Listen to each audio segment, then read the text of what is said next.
On this week's episode of Marketing O'Clock, Google Analytics is getting predictive on who is going to convert on a site. Sorry, folks, you can't get 2 times your Bitcoin investment. Twitter's verified accounts were hacked, frozen, and fixed on one wild Wednesday. Plus, Shep calls for her mummy at the sight of our old bike clips. No, you can't shame Jess into buying that skull apparel. It's already been purchased. And Greg knows a surprising amount of information about the whole Free Britney thing. Hashtag Free Britney, all on today's show. Marketing O'Clock is your weekly dose of digital marketing news, a proud part of the Search Engine Journal Podcast Network. We record every week from the Cypress North Studios, located in beautiful Buffalo, New York. Tune in to our critically acclaimed Famous Friday news show for insights, updates, rants, and much more as we cover the full gamut of digital marketing for you. If you want to follow along, just check out our show notes or head over to marketingoclock.com for all of the links from today's articles. And please subscribe so you don't miss a single episode. Hey there, I'm Christine Zernheld. AKA Shep. I'm Jess Budd. And I'm Greg Finn. And it is officially Marketing O'Clock. Here on July 17th, 2020. Remember, you can catch our Famous Friday news show each and every Friday morning. All your digital marketing news from the week. Powered by the digital marketing community. If you want to join the conversation, just hit us up. We are at Marketing O'Clock everywhere. So it's good to see you guys. How's your week been so far, Greg? Oh, not too bad. As we talked about, though, last week, we were on the Search Engine Journal show, which, in case you didn't listen to the full show, they're no longer going to be on a weekly format. And we talked to them about how to make a podcast. And little did I know, right after we recorded that show, apparently my kids snuck into my office and turned every level up in full on my soundboard, which is A, a bummer, and B, so embarrassing. It's like, here's a podcast. Listen to this person that sounds completely blown out. So hopefully we've got that fixed again. We say that all the time. Working from home is really tough, getting all this right. And my kids, though, they did admit it. That's good. That's good. I asked the girl and I asked the boy. And the boy's like, I probably did it. He just wanted to get involved. He heard about the podcast, about podcasting. He's like, I want to play and turn it all. You ruined the podcast, boy. No, that's good. They didn't blame each other. That's the goal, I guess. That's huge. Yeah, parenting win. What about you, Jess? I also had a parenting win. Ever since I had a child, we run the dishwasher like every day. So I'm trying to use less and less. And you guys maybe already do this, but I discovered a life hack this week. Instead of getting out a cutting board to cut things out, if I'm just going to cut up like a tomato that's already in Tupperware, I use the lid as my cutting board. And it's been life-changing. Like, I've just had so many fewer dishes to use. I do that with cheese. There you go. See? I mean, who needs a cutting board? I guess if you're, a chef, a professional chef, you might want one. With your bacon cheddar cheese or smoked I don't eat bacon whiskey cheese?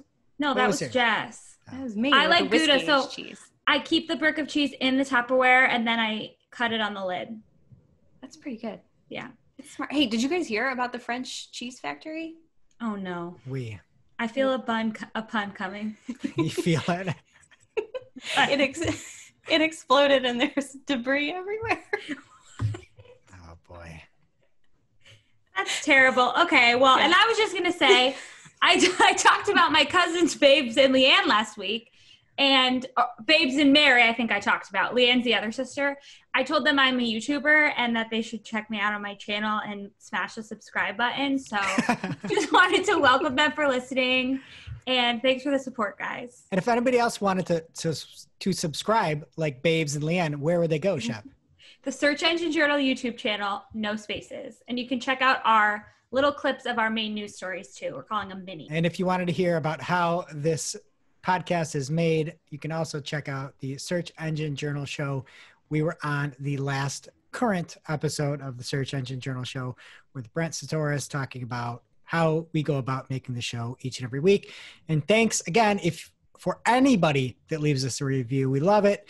And if you do, you're officially knighted as a power listener. Thank you. I thought that was only for Stephen Johns. I guess not.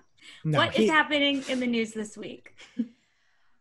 Well, internet scammery has hit a new low this week. Several major company and other high-profile individual Twitter accounts, including Elon Musk, Kanye West, Barack Obama, Bill Gates, were hacked.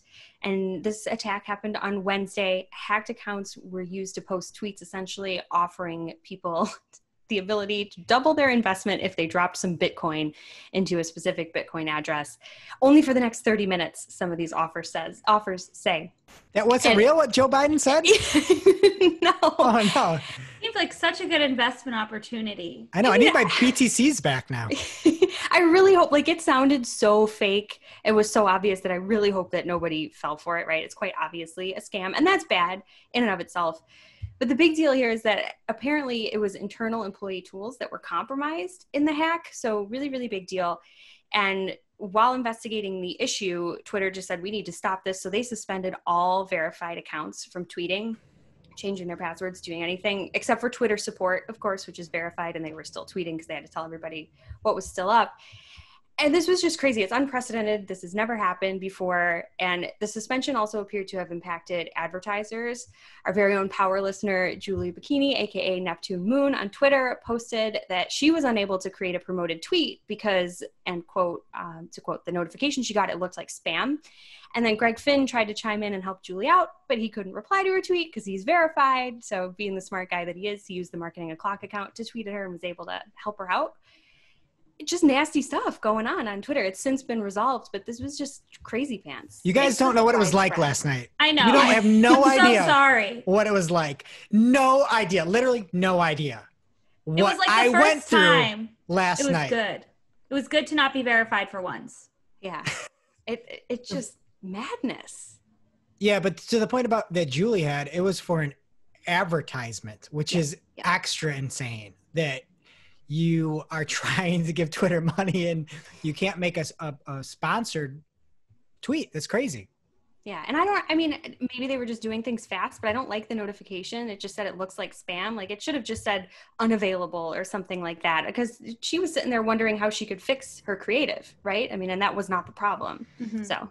Yeah. And one other thing, I believe that there was one source, a person that was compromised at Twitter and had access to give to all the accounts, but I don't think it was like the tools. I think there was one bad apple over there that it was paid off, I believe was the case. Oh, that's bad. I didn't know that part. That's even worse. Yeah. That's really, really bad. I don't know. All I know is when it was all over, I opened the Twitter app and the first thing I saw was a tweet from Billy Eichner, aka Billy on the Street. And I don't really know if I get the joke he was making. It was just a picture of Mel Gibson and it said, "Welcome back, everyone." So like, I'm just in the mode, like, give me back my tweets. But I don't know if that's what he was doing or not, but it made me laugh. Sunshine at the end. That's so random. And it's also just like not acknowledging the little people who never had to leave because they're not verified. But whatever, Billy Eichner. Also true. I don't know. What else is going on? Also this week, Google made a bunch of announcements with new features. So first, the image extension beta is officially on. I didn't realize that it wasn't already. We have this in some of our clients' accounts, so definitely double check to see if you have it now, if you didn't have it before, now that they're making it official. But these are just images that show on the right side of your text ad in the search results. They have an example in this article with Boss, and it's like a fashion picture. It's pretty cool. And you can upload them, or you can have Google scan your website and dynamically find the images. It was like this big announcement, and it has already been happening. It reminded me of now everyone's worried about Britney Spears when I've been worried about her for years and years and trying to get people's attention. Nobody listened. Now, all of a sudden, save Britney, you know? It hasn't been all of a sudden. All of a sudden, image extension. Yeah, all of a sudden. No, Britney, are you talking about? It's been free Britney, right? Yeah, it's free Britney. Britney alone. No. People are so much more worried about her now. But isn't the time coming up? Somebody told me that. Was it Mark or somebody on the team told me that this legal drama is coming to an end? Oh, I didn't hear that. I thought it was like this month. I think that's wishful thinking. She's under conservatorship. She can't make any of her own legal decisions. I heard something about the state of Hawaii, and that's why she likes it so much, because it's not covered there or something. I don't know. But free Britney. I'm glad there's attention to it, and I'm glad there's attention on image extensions now, but they've been around for a little bit. So the other announcement they made is that you can add countdown customizers to RSA's responsive search ads. These were already available for regular text ads, so you might be familiar with them. If you're doing some kind of promotion or hosting an event in 5 years when we're having events again, they'll say how long the user has before the promotion expires or that event takes place right in the search results. And if you've never used this before, we actually have a really awesome guide on how to set them up in your ads from Andy on our team. We will link that in the show notes. And when you're building your RSAs, they also announced that in the online interface, they're going to start making specific recommendations for ad copy, such as online availability or shopping info. So that's nice, I guess, if you're out of ideas. They're also introducing cross-campaign reporting, so you can see how your assets perform across campaigns, including for the description line for the first time in your RSAs. So that's awesome. And finally, in shopping campaigns, you can optimize your conversion goal for all online sales or just for new customer acquisition. So that'll be nice if anyone wants to separate their campaigns and optimize for the different customers, have different CPA goals, all good things, all in 1 week. That's crazy. The fact that you can bid differently if Google thinks they haven't been a customer before, that's really powerful. I'm excited to try that out. We were just talking about a meeting with one of our shopping clients with our agency, Cypress North, and threw it out there. Like, this is going to be really fun to test out. So yeah. I'm excited. We'll report back on it and let you know how that goes. And beep, beep, beep, beep. Got an update here. Breaking news. The conservatorship is going to go to the judge. Brittany's conservatorship, August 22nd. So she may be freed. All the time, though. She may be freed on the 22nd. Let's have our fingers crossed, okay? I hope so, but the hopes aren't that high. That's all I'm saying. Okay, well, something with high hopes comes from Susan Winograd over on Search Engine Journal, and Google Analytics has announced a new feature, Predictive Audiences and Predictive Metrics. This is only available in the app plus web beta product offering, but it's going to be located within Audience Builder. And so if you are in analytics and you have this ability, you're going to be able to see new audience based off of 2 audience types, likely buyers and likely churning purchasers. So this is going to give you the ability to make different audiences, like these are a likely first-time 7-day purchaser, likely 7-day churning purchaser, but they're trying to use previous data to turn them into a prediction, basically, right? One of the things that Susan said in the article was that this new audience feels a lot like Facebook's conversion goal, which similarly targets users' likely behavior. There are a lot of really cool images of this, suggesting who you might want to use, who you might want to create and turn into a custom audience. I also have predictive metrics, and I predict that you two didn't actually look at the GIF in the article. Am I right? Correct. Yeah. Correct. Right. See, I'm perfect. Google, hire me and I'll go through and let everybody know what's happening. But the GIF shows you that you can put data in, and you'll see based on this cool color-coded blue, it's kind of like a chart of what the different audiences, what the likelihood is that they'll convert and how you can get even more granular. Definitely check it out. Head on over to marketingclock.com. We have a link to Susan's article and you can see it in action in this GIF. A few more things, some requirements. If you want predictive metrics, and this is funny, and at least to me, you need to have equal populations for users who bought and users who did not. The minimum size is 1,000 users in each bucket. I'm like, yo, for real though? You got to find a site with like a 50% conversion rate for e-commerce? Like, that's crazy, but you need to have a big data size, a data sample for this. Also, you need to have a sustained audience quality over a period of time instead of something that's fluctuating wildly. So if you've got tons of spikes, not going to help, not going to work. And the metrics for each model will be generated by user 1 time per day. If you don't meet the criteria that are outlined above, you will not have the predictions. And I guess you just got to wait till the next day. So this gave me like $1 million idea.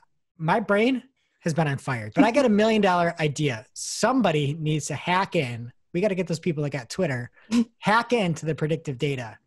And it's a shopping cart add-on. And it tells you when you're about to go purchase or when you're looking at an item, and say, Google predicts you won't buy this item. And then you're like, oh yeah, watch me. Right? That's a good idea. That would not work on me. Yeah. Some people it might. People If you that are like, Jess, if you I'll went show there you. and you put a skull hoodie or sweater or scarf or whatever, and you Yeah. put it in your cart and Google's like, oh, just so you know, you're probably not going to buy this. You're going to be like, oh yeah, watch. Boom. Google would never say that about me because I would 100% have already bought it by the time it stopped thinking. Fair enough. And if you want to try to get into the program, Susan's got some data as to what to do, some of the predictive metrics, and how you can sign up for the App Plus Web Property Beta. Thank you, Susan. Now it's time for this week's Take of the Week. This is a #fire digital marketing take with extra spice served up for you. We simply deliver the take for your consumption. We give no opinions. We don't influence. You make the call. And this week's Take of the Week comes from Janine Monaco at Janine. It's Janine, right? Yeah. Janine? Janine. But it's spelled JANINESEM on Twitter. And Corey Henke over on the PPC chat this week put out the first question of the session. And he said, Q1, what would be the advantages of testing video on YouTube versus Facebook? And Janine said, not having to deal with the FB interface. #PPC chat. Burn. That's good. Truer words have never been spoken. And now it's time for this week's ICYMI. This is something you just might not have seen. Maybe something that you overlooked. But you shouldn't have.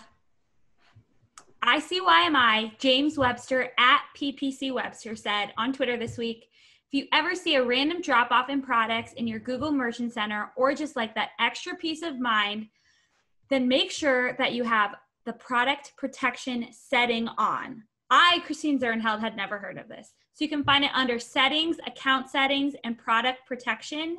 And it keeps removed products active for up to 30 days if you have it enabled. So thanks, James. ICYMI. Now it's time for this week's lightning round. Pew, pew. At this point in the show, we split up our content into 3 parts: paid, organic, and social. First up in the paid universe this week, YouTube has a new reporting metric for creators called RPM, or revenue per 1,000 views. This is based on ads, channel membership, YouTube premium revenue, super chat, and super stickers. Remember when we talked about those? Of course. You can pay people on YouTube with the stickers. Unfortunately. So this will be different than your CPM because it's calculated after YouTube's revenue share and includes all views, even those that aren't monetized. So we always like more data, more metrics for our YouTube creators. It's great news. Babes, Leah, and Mary, feel free to send us some stickers on this video if you're watching. We can't, we're not eligible for that. They could just mail us stickers. I would take those. I would Also, pay them to mail Jess- me Not stickers. eligible for stickers. Jess, I'm disappointed in you. When Shep said that the new metric is called RPM, I figured you're going to be like vroom vroom. Some bad pun. You didn't get a single bad pun on that. Well, I I don't think I even used know. up my quota with the cheese joke earlier, which, by the way, I read Wait, on the internet. wait. I didn't make that up. You have a quota of bad puns? I had no idea. It's not true because that's only one, and you've certainly done at least 4 or 5 in an episode. I have another one if you guys want it. Oh, shoot. I'm ready. What did the daddy buffalo say to his little boy when he left? Bye, son. Oh, So good. Also, the from worst the joke internet. I've ever heard. With You're an E. welcome. And no. Nice. Greg, did you get it? She made a pun. No, I You missed didn't it. laugh. She said it. She heard. Oh. Yeah, It was the kind you had to spell. It wasn't a good one. I got it. None of them are good. Okay, moving on. Starting August 11th, Google will no longer allow ads for anything used for spyware and surveillance technology. This will apply to both search and shopping ads. I like how they're like, oh, we're just going to wait till the 11th. You know, let's spy away and So everything. random. And maybe call me a little bit crazy, call me a conspiracy theorist. Kind of close to when Britney is getting out. Oh, shoot. That is so true, Greg. And it's the 11th. Like, I feel like when they announce things, it's usually like the 1st or the end of the month. It's weird. And when I heard spyware and surveillance technology, my immediately thought was like trench coats, magnifying glass, binoculars, but it's not even anything fun like that, so don't worry. They have examples in this article of what's considered spyware. So this includes software that monitors texts, phone calls, and internet browsing, and hardware such as GPS trackers meant to spy without consent, just like Britney Spears' conservators are doing over her. So can somebody get Marty Bird on the blower? I think he'd like this. Is that Who's Marty Ozarks? Bird? Ozarks, yeah. Oh. I think that show's such a snooze fest. It's a nice nap. It's not that good, but that Ruth person is phenomenal. Yes. And it is maybe my favorite meme until this week of the past year that I've seen, is when she was saying that she doesn't know. She doesn't know. It's Ask not about safe F. for podcast. Ask about F. I could say that. Okay. I want to know what the new meme is that's your new favorite. What? You just said it was your favorite up until this week. Oh, I know We'll get what to it it. is. You're getting We'll get to it a little later. Okay. Stick around, folks. Okay, so before I was a little interrupted there talking about Britney, it also includes cameras and recorders that are marketed with the purpose of spying without consent. All bad things. I don't need to see ads. Next up, Google made their 3D swirl ad format globally available to display and video 360 customers. This is not a tasty ice cream treat as it sounds. It is actually an ad format where users can rotate, zoom, and expand 3D elements in these swirly ads. They're really fun to look at. You need to check out the website. They had like a car one. You like those? They're fun. I don't know. They're obtrusive. I think it looks like on a website. I haven't seen one in the wild. Have you? No, but I don't know if it's just the GIF that they have and there's a certain number of pixels and size you can put in there. But I was looking at this Belvedere vodka ad that they put up there. Here, I'll put it up on the YouTube right now for folks. But the sheer graininess of this thing is insanity. Well, vodka's made of grain. Look at this. Look at this, though. So true. Look at this. Do you see this on screen? Yeah, but the You can dog barely one see wasn't the like bottle. that. You can barely see that bottle. Oh, That's that's just, like it's because it's a clear bottle. It's a flaw in the product. That's a weird animation. The dog one was very crisp and clear. I think they look like pop-ups and they seem kind of intrusive, but I like to think about all the possibilities with 3D art in our ad creative. It seems kind of fun. So these are available in... I just don't need a 3D vodka bottle. Who's like, oh, look at this bottle. It's great. That crystal skull head vodka though, that'd be a cool 3D ad because they should make an exception for that. Yeah. Yes. Or the sneaker one was cool. Did you see the Adidas shoe? You're a sneakerhead, aren't you? I'm not a sneakerhead. Oh. I mean, I have some fancy pants shoes, but I don't wear them or anything. I guess maybe. They had all the parts of the sneaker like separated out. That's cool, A lot of possibilities. Well, what is it for make the case for a vodka bottle? I don't need to. I don't want it for a vodka bottle. Okay. That's right. That ad looked terrible. It was like a weird drawing. It was just the vodka bottle swirling around. If you're a website, you shouldn't want ads for vodka anyway. I don't want that. What if Anyway. you're a cocktail recipe website shop? Oh, gosh. You always find a nice, wholesome excuse. I don't know. These are available in 3 sizes, and full screen expansion is optional for the user. The ads will run across the Google Ad Manager inventory. So check them out if you're a display and video 360 advertiser. And finally, from Tim Jensen at Timothy J. Jensen on Twitter, he found a little LinkedIn ads update that might save people a lot of time. He noticed that if you change the URL in an ad, it no longer resets the image and headline. It makes you start from scratch. It'll save it. You can just change the URL. This is very nice for making little UTM tweaks or testing your landing page. And that is it for paid. What is happening in organic? All right. In organic, we have some news. First up from Google. They put out a kind of like a release. They compared what Discover is doing to search. They went on a little bit more. We're going to talk about that in a second. They talked about a lot about Discover. And one of the things that people latched on to is they said, Google says content cannot be optimized for Discover in the same way that it can be optimized for search results. So people immediately said, you cannot optimize for Discover. Ha, ha, ha, ha. That is hilarious to say that you can't optimize for Discover. That's like Facebook coming out and being like, oh, yeah, we're good people. Like, no. Or TikTok coming out and being like, oh, yeah, we don't see your data. Or Twitter being like, oh, you can't hack us. No. If anytime you hear that saying that you can't optimize it, they're saying a very specific thing. Like, it doesn't work the same exact way as search. Sure, it's discover. It's not search. No duh. Like, we get that. But trying to say that you can't optimize for it is blatantly incorrect. And if you want to optimize for it, talk to Glenn Gabe, because he shared with us some of the stuff that he's been doing, and it is phenomenal. And speaking of Glenn, he followed up and said that there's a great catch by Kenichi Suzuki, and all this will be on marketingclock.com if you want to see everything. But there's also a little bit in there about EAT and how EAT plays into Discover, much like search. So, Discover doesn't work like search. Well, search has EAT, Discover has EAT. So everybody better be hungry over here. And the quote says, our automated systems surface content in Discover from sites that have many individual pages that demonstrate expertise, authoritativeness, and trustworthiness. EAT. So those that want to improve EAT can consider some of the same questions we encourage site owners to consider for search. So yes, you can optimize for it. It is important to have authoritative stuff, but yeah, it's not exactly the same as search because it's something completely different. Next up, Spotify has some new podcast charts, hoping to help people get discovered more, which is great. Been all in on podcast, signing Joe Rogan, buying The Ringer, and we've got even more news that Shep's going to break a little bit later. Not break, it's already broken, but they've got another big player in the podcast game. Maybe she's not a player, but she's going to be a big player. She is the game. She's the game. The whole game.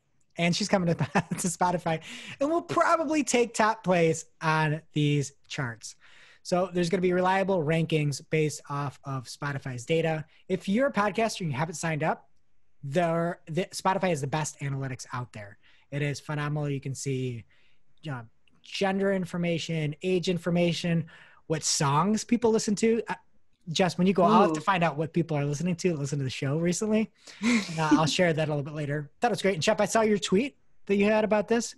I think you said, too bad that there's not a silly marketing podcast chart yet. Yeah. It's too bad, but I guess we're business, right? In the front. Yeah. Silly in the back. All right. Next up, according to Matt Southern from Search Engine Journal, over 25% of people click on the first Google search result. That number is actually 28.5% according to a new study from Systrix. They analyzed over 80 million keywords and billions of search results to understand how users engage with the SERPs. So obviously first is 20.5, second is 15.7, then 11, and then it goes in single digits to positions 4 and below. Very interesting thing from this survey, or I don't even, what is it?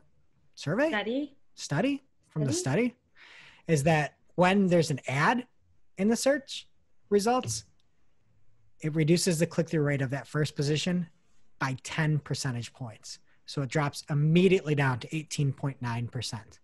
So we get it all the time where people are like, I don't know who clicks on ads. And it's like, hey, okay, that you can have whatever thoughts you want. I don't care.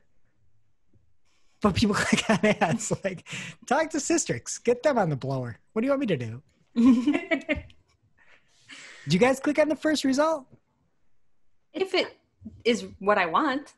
Yeah, I read the meta description and everything. I just don't click willy-nilly. Yeah, if I'm clicking willy-nilly, I'm clicking an ad.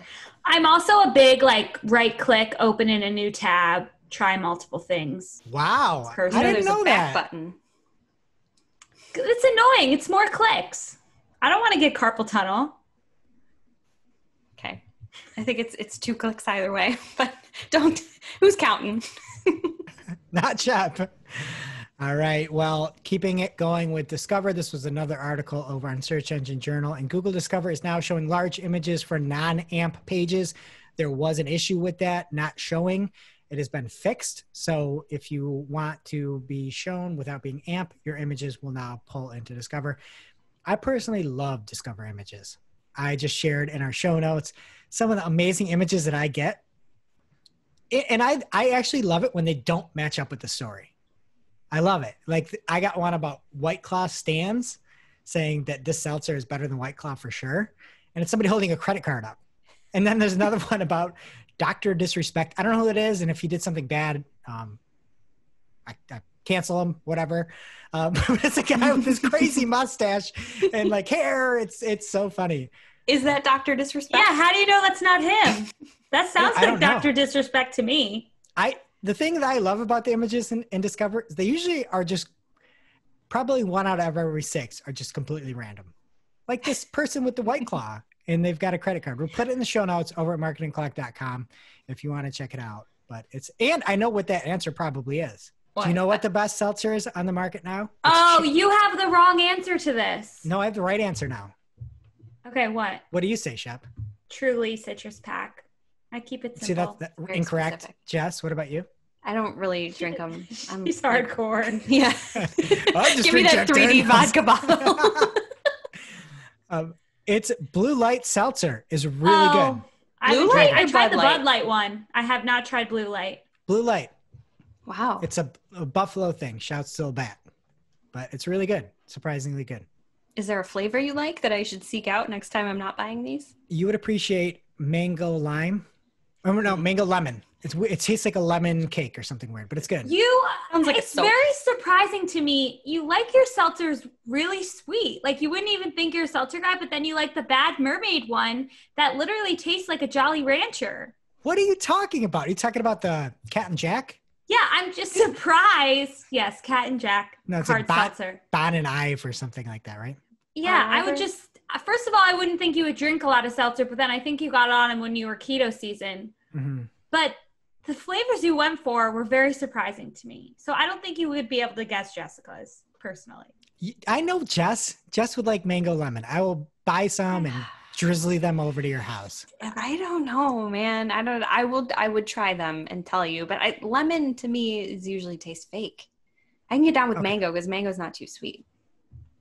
If anyone cares. Something that is also not sweet is the new cookie blocking.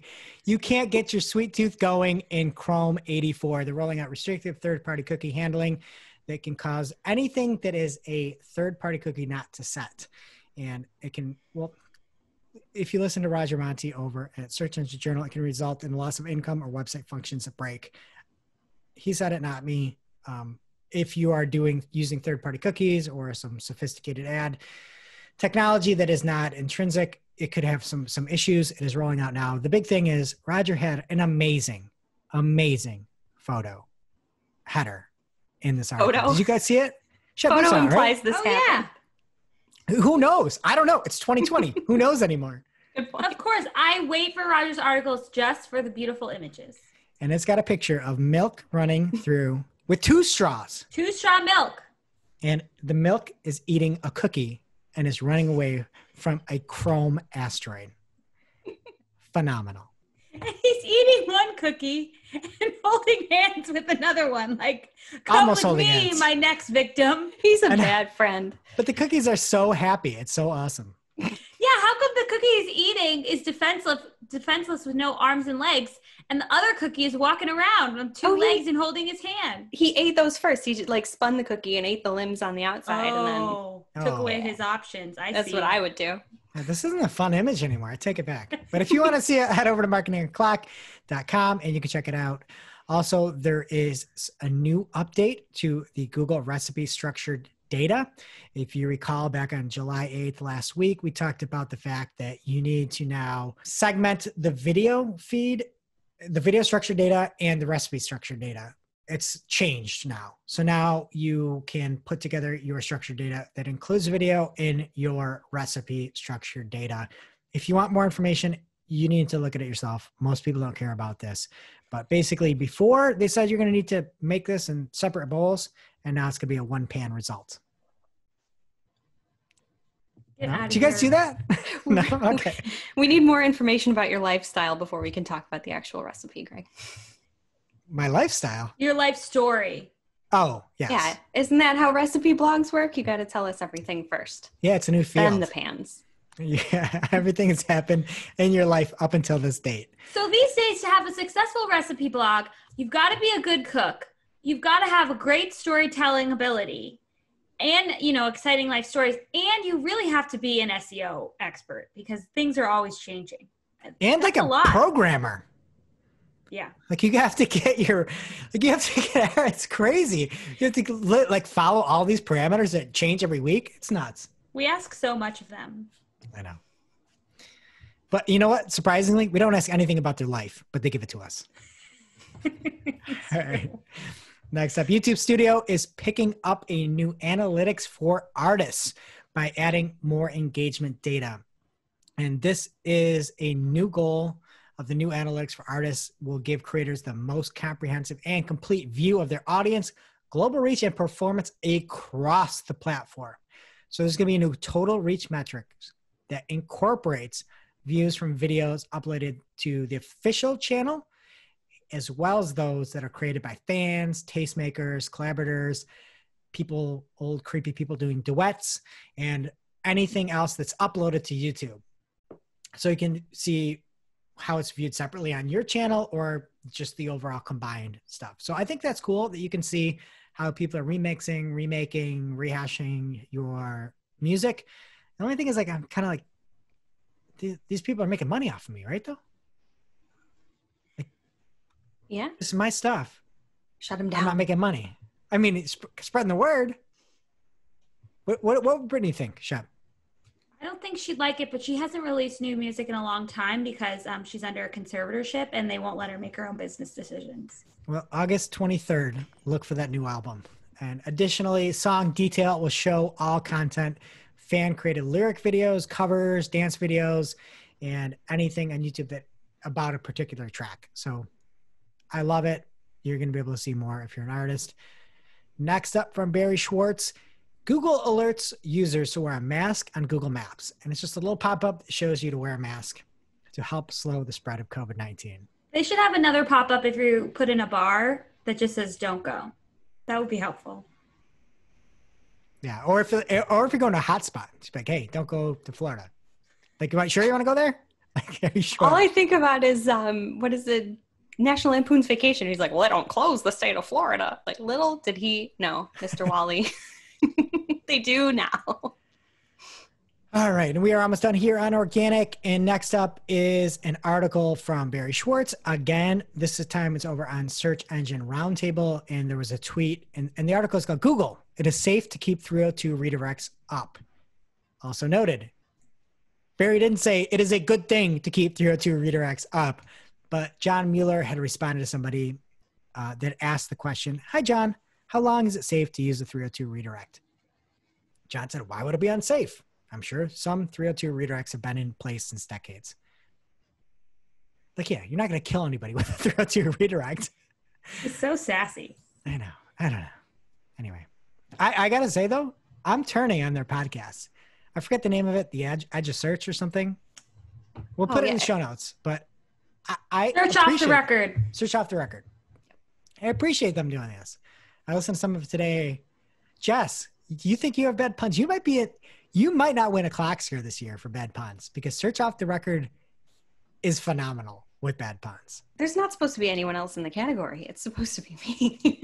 They have It's Martin Split. Yeah. No. May be your arch nemesis. But they're like set up puns. No, I like They him. are set up puns. Like, so set up. They're all in on it, so they just give him the best opportunity to shine with his pun. I would never do that for you because I don't like them. I sneak them in anyway. Yeah, you feel like they're reading off a script, but they're still really bad puns. You would love it. All right. Okay. I listened to one app. Some news from yesterday, the Wall Street Journal, and this is what I like. They call it in the article from Search Engine Journal. He wrote the Journal conducted Google searches for a selection of other videos and channels that are available on YouTube as well as competitors' platforms. The YouTube versions were significantly more prominent in the results in the vast majority of cases. The Wall Street Journal is allegedly saying well, is saying that Google is allegedly bumping YouTube ahead of other video platforms. So they did a bunch of testing, searching Google for titles of selected publishers that had posted identical content to YouTube and a competing platform. They found that YouTube versus Facebook Watch, YouTube was ahead 95% of the time. YouTube versus Twitch, they're ahead 86% of the time. YouTube versus Daily Motion, they're ahead 82% of the time. I like how Daily Motion is better than Twitch or Facebook Watch. But Never. Am I supposed to have heard of that? Daily Motion? Yeah. It was like YouTube before YouTube. It's like the Wild West of video. You don't want to go I'm to not Daily interested. No, you don't want to go there. All right. And for a nice, easy transition into social for you, Jess, Google had temporarily removed Twitter results from search. As we talked about earlier in the show, there was a huge hack.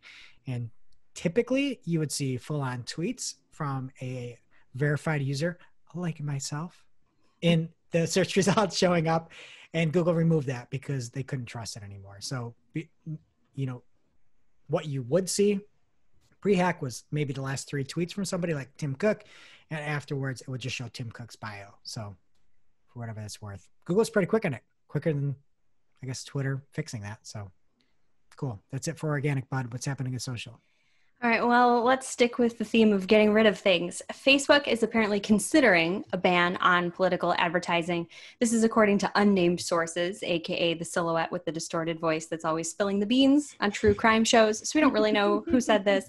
There's no official word yet on a decision, but it sounds like something they're actually taking pretty seriously, and they're thinking about it as a method for curbing misinformation. So again, it's just something they're considering for now, and we'll keep you posted if the ban becomes official.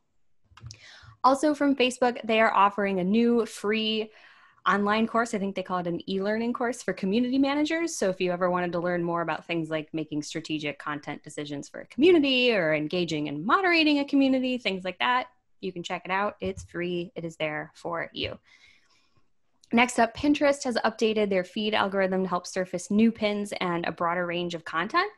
So user engagement on pins will still play a pivotal role in what is ranking. That's not going away, but the update is intended to prevent the Pinterest experience from growing stale. So still serving up relevant recommendations, but different types of content.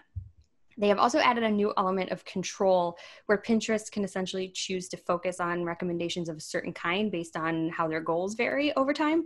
So if you want to know how it works, Pinterest shared their math, and these equations look like the secret to time travel. I put them in the show notes. They're That is crazy. Right? I don't know what these mean. I don't want to see that. Right? Like they can't be giving everything away, but if that means something to someone, like power to you, go copy Pinterest. I don't know. It's wild. But anyway, the point is from a marketing perspective anyway, just keep your content fresh and stay on top of trends. If it sounds like Pinterest is focusing on video and you don't have any, maybe you should make some because they're going to be able to change. We'll put it in the show notes, but Jess, I was pretty good if you look at that second one in there until the upside down A. The upside down A hit, and I'm like, well, I don't know what that is. There are no numbers in this math either except 0. Turn my head and hope it's a real A. I don't get it. I can't look at it anymore. I know. It just, I had to put it in here because it's not, I was going to say it's not English, but it's not. It's math. Okay. Next up, many major record labels have been looking for a more lucrative alternative to YouTube. In case you guys aren't up on the music industry trends, Facebook might actually be the answer. The platform is launching a new program meant to incentivize artists that want to share their music videos exclusively on Facebook. Musicians are already being prompted to switch over to a new setting that will automatically share any new videos that they've licensed to Facebook directly to their page. They don't have to manually post anything. It's really convenient. And this could be big for Facebook Watch if this catches on and artists start moving their music away from YouTube. I don't know. I mean, I feel like the people that are using Facebook are all old enough to remember when MTV actually played music videos. So if we start like an I want my FTV rallying cry, you might have something here. Does anyone know what I'm talking about? You guys are No, what's FTV? Facebook TV. It's like a play on MTV. Oh, instead of I want my MTV. Yeah. Do you know that I want my MTV, like in the very beginning, to try and get cable providers to carry MTV? Nothing? No. Yeah. So no. Jess, do not look this up. But back when that happened, right? Kurt Loder, probably the head news person there, right? Yeah. You remember that? How old do you think he is? Now? Yeah. He's got to be, I'm going to go 72. 75.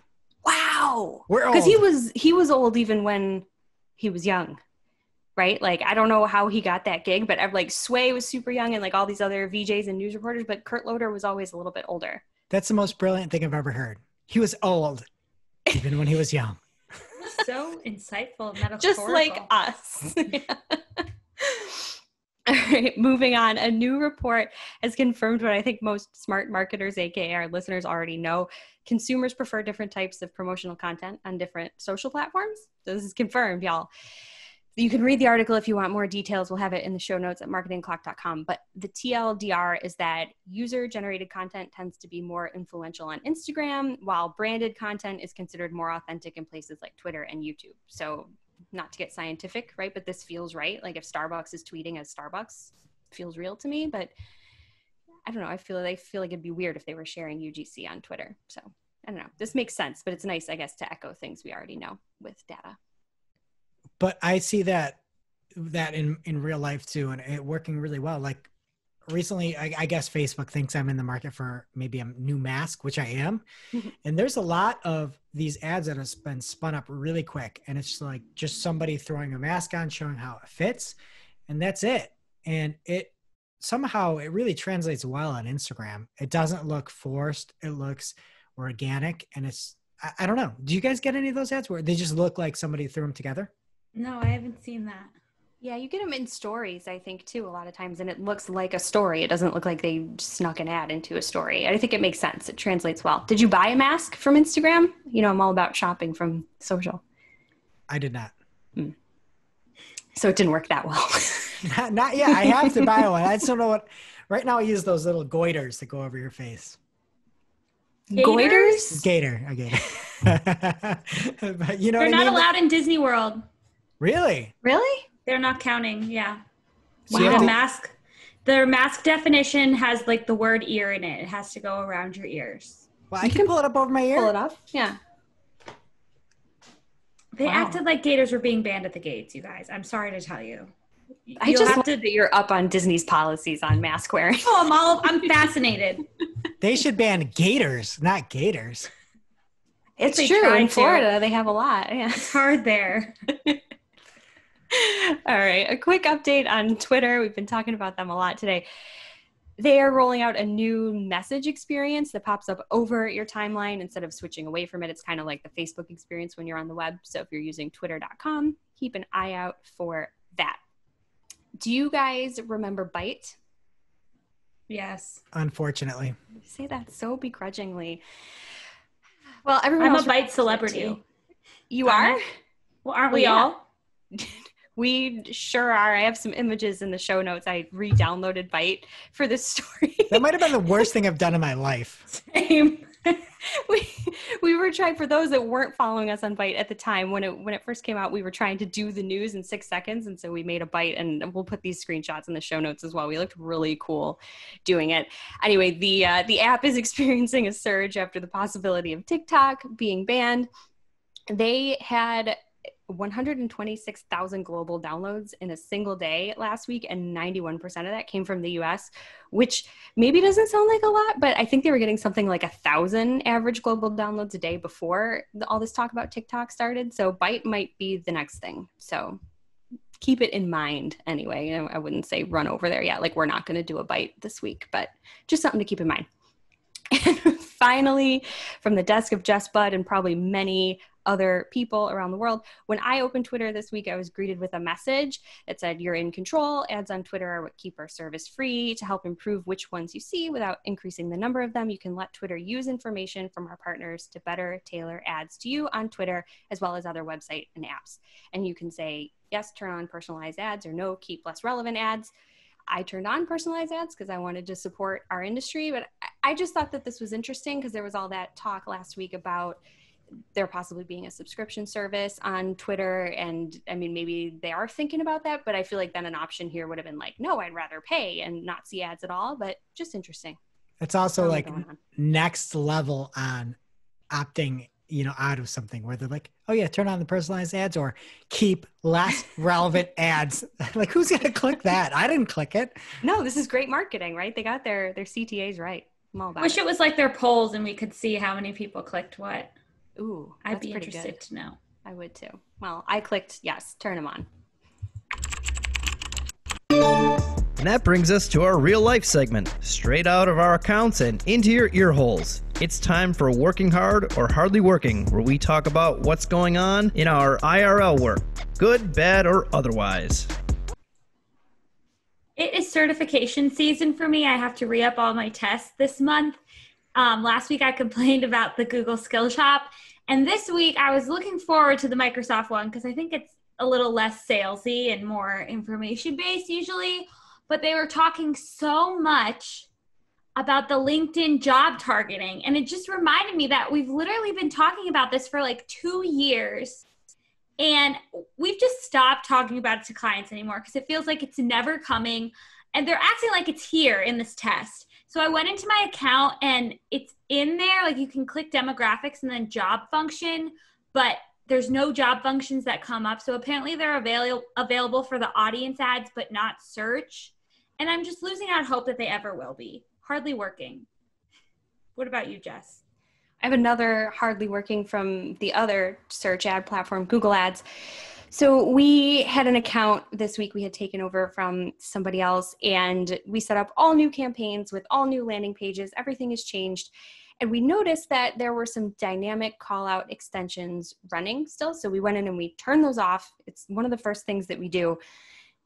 But there were ad extensions being pulled in, dynamic call outs, basically information being pulled in from landing pages for campaigns that were paused. And the information was completely incorrect, completely irrelevant to the campaigns that we were going to run. So just terrifying. Don't leave these on. You shouldn't be leaving these on. If you're inheriting an account from somebody else, get in there.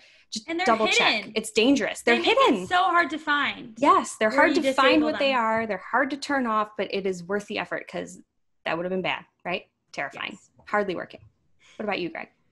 For my accounts, we have account in Canada that we have some reporting in Google Ads and analytics that's Canadian dollars. And then in the main sales, it's converted to USD, just so that everything can be compared correctly against the US and the Canadian side of things. So I was going to try to do some quick translations of Canadian dollars versus US dollars in today's economy. Google could not do it. I don't know if I put it in wrong, but Bing, thankfully, I'm on edge, and Bing did it really well. I was binging those conversions nonstop. And the cool thing is Bing showed the conversion value almost like a stock. It was really cool to see that. So it's just another reason if you don't think you can use Edge or Bing or something like that, it is pretty good. And in this case, it didn't work in Google and I had to use Bing. So big ups to Bing. Now it's time for this week's WTH. Misguided. You're like, who does that? Just get rid of it. I'm over it. Where we rant, rave, and roll our eyes about a trending digital marketing topic. What are we coming to? Honestly. See what had us asking WTH. this week.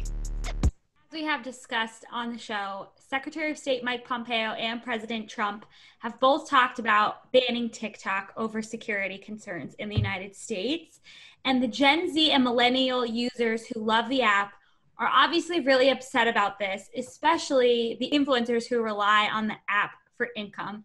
So you may be saying to yourself, there's all these other social platforms out there. Why don't these influencers just go there?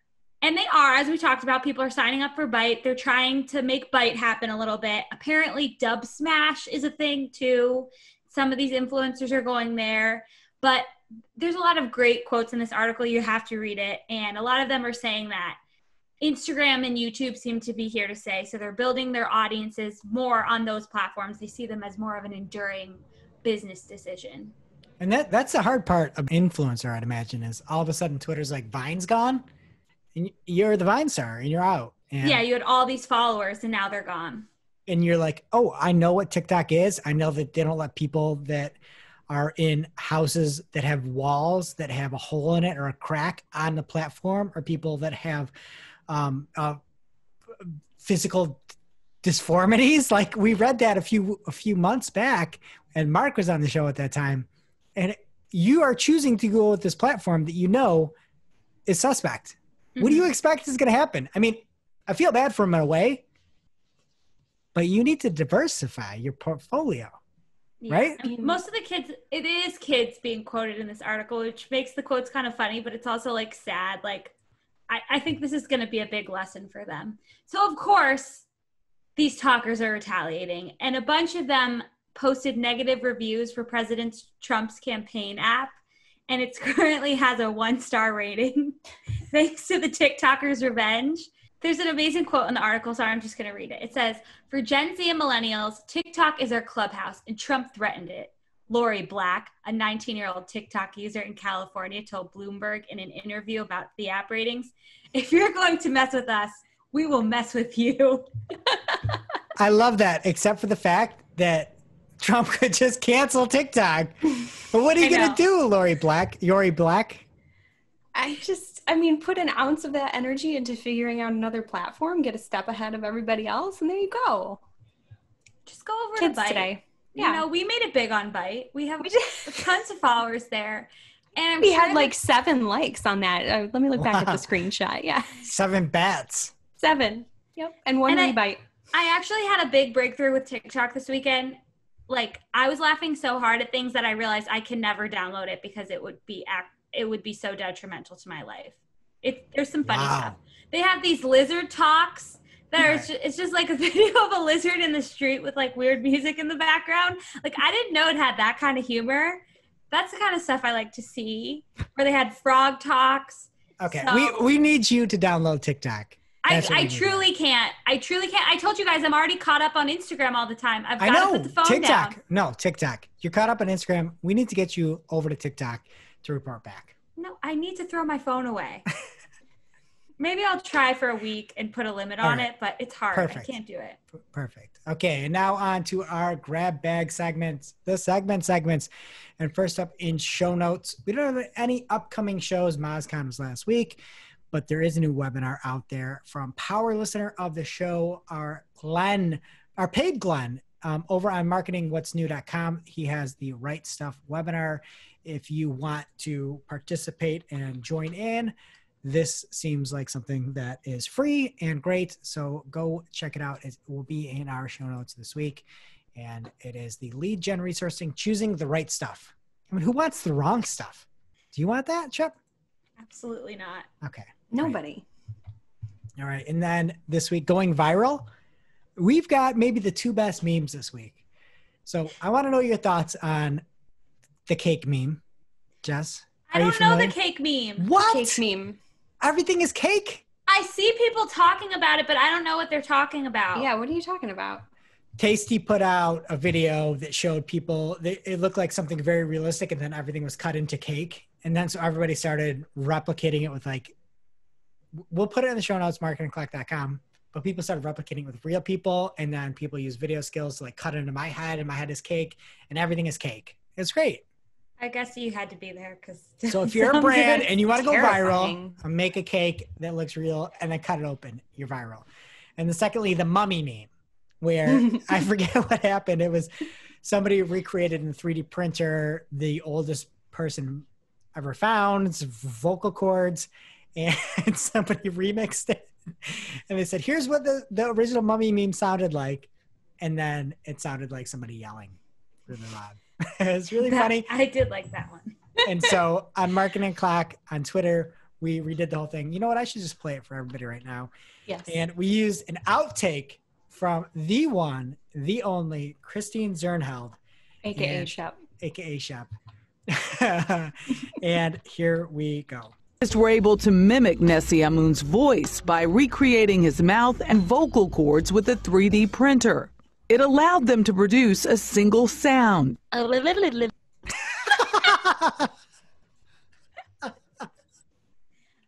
I listened to it, I didn't even know what it was. Oh, it's so good. Oh, it's my so goodness. good. I just picture this ancient Egyptian, like, super royal. Everybody respects him, and he's just walking around. I was like, is this some kind of joke I don't get? Because me and my husband were laughing at the meme the night before. So I was like, oh, people are sending them in the work channel. Oh, what's this one? He's like, oh, I don't know. I was like, wait, I think it's me.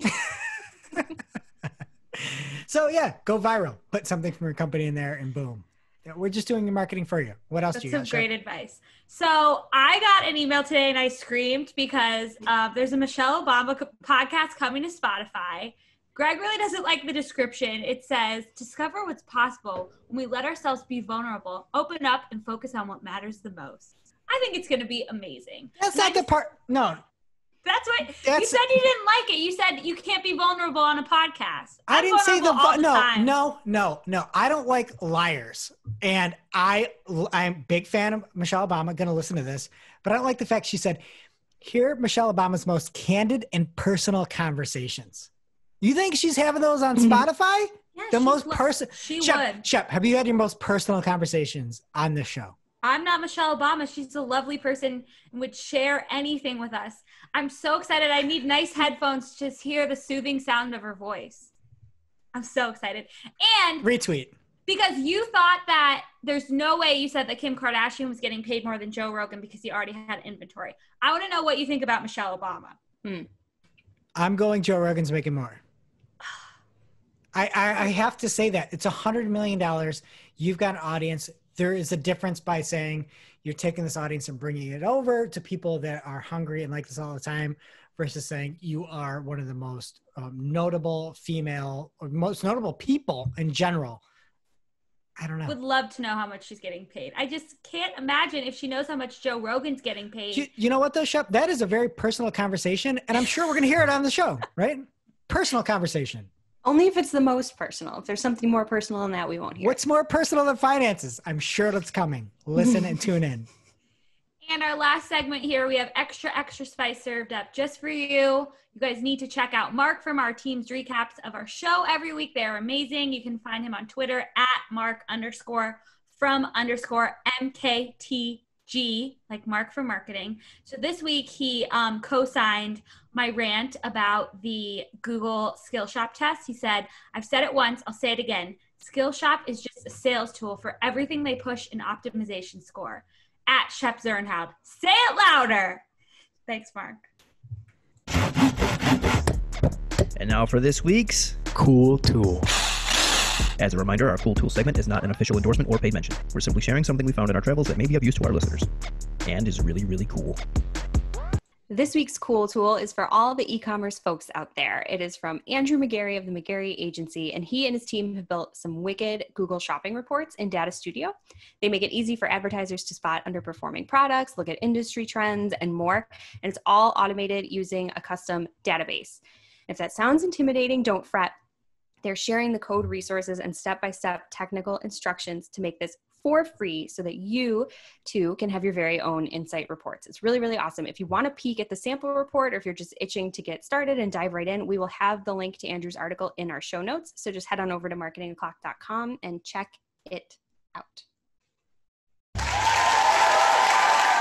Now it's time for our must-read marketing article of the week. An article so advanced, so in-depth, so detailed that we simply cannot cover it in its entirety on today's show. This week's must-read marketing article of the week comes from the one, the only, the official 2019 BFF of the show, Glenn Gabe.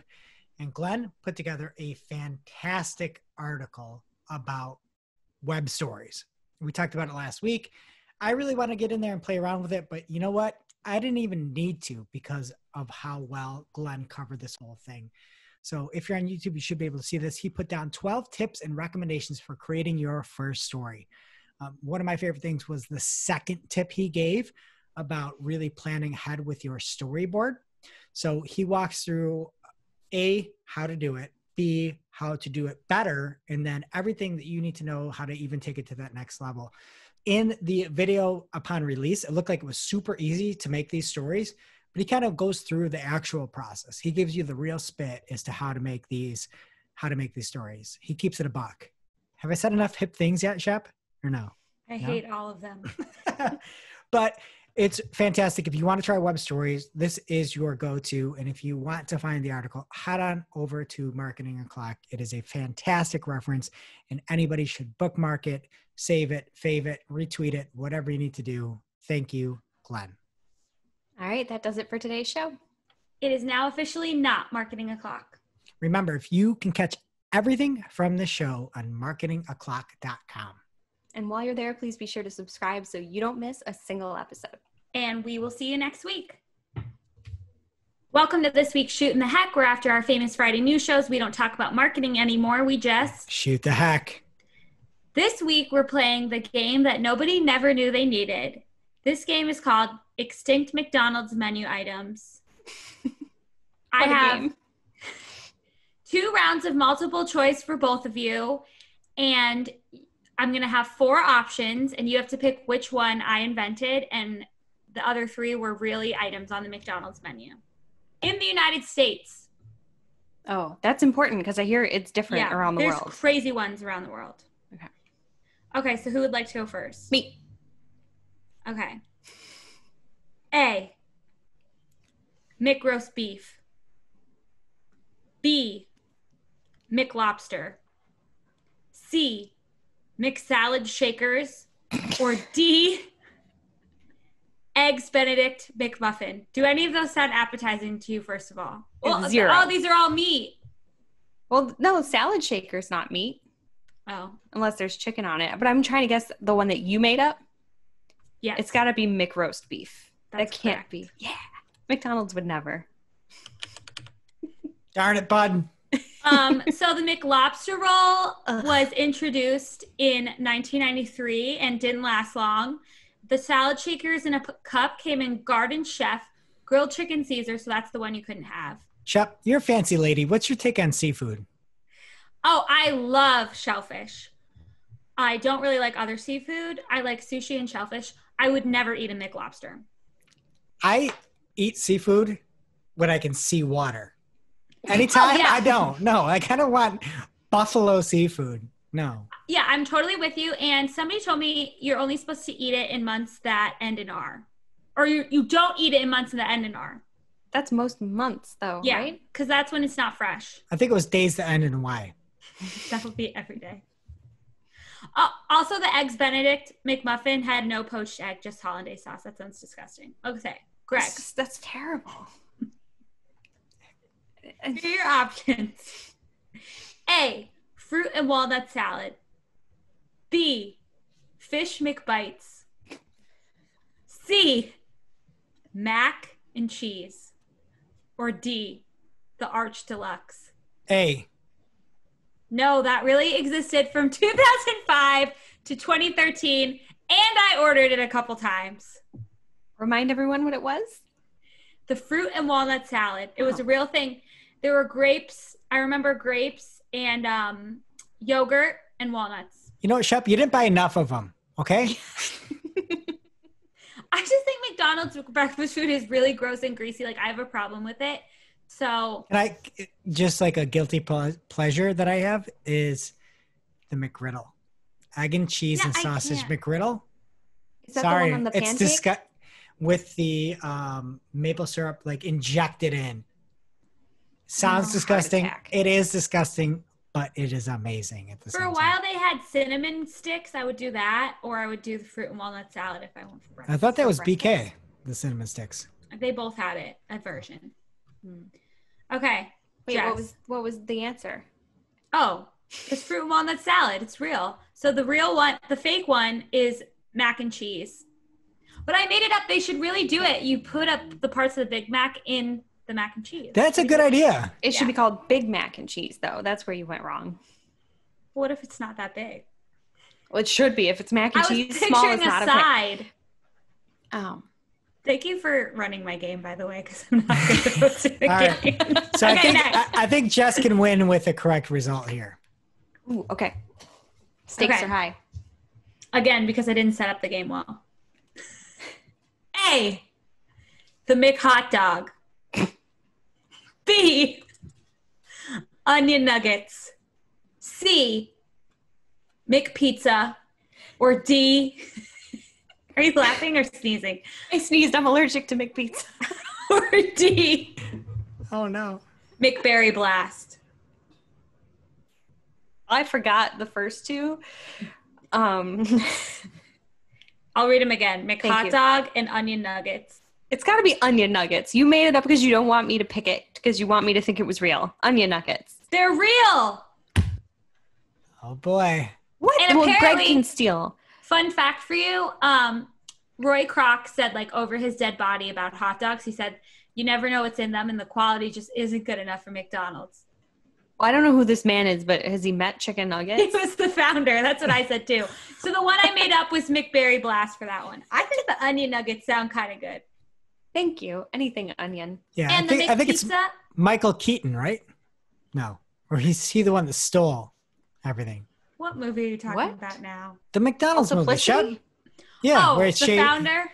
Yeah, the founder. No, yeah, Multiplicity, where he uses the shaving, the razor on his tongue. Great movie. Does he do that? Ugh! That I don't ruined my remember that. day. You don't remember that? I only saw it once, but I remember the cover distinctly from Blockbuster. Oh. Okay, Greg. You can tie with this? Okay, here we go. Great way to end the game. A. A. Mixed spaghetti. B. Mixed soup. C. Strawberry shortcake McFlurry. Or D. The half pounder. A half pounder. Correct. Oh, you tied. So you tied. The double quarter pounder was a real thing, but not the half pounder. How do none of these things last? They sound so good. That's what I want to know. I really enjoyed mixed soup. Okay, well, that was a tie. Thank you, everyone, for playing, and we will see you next week.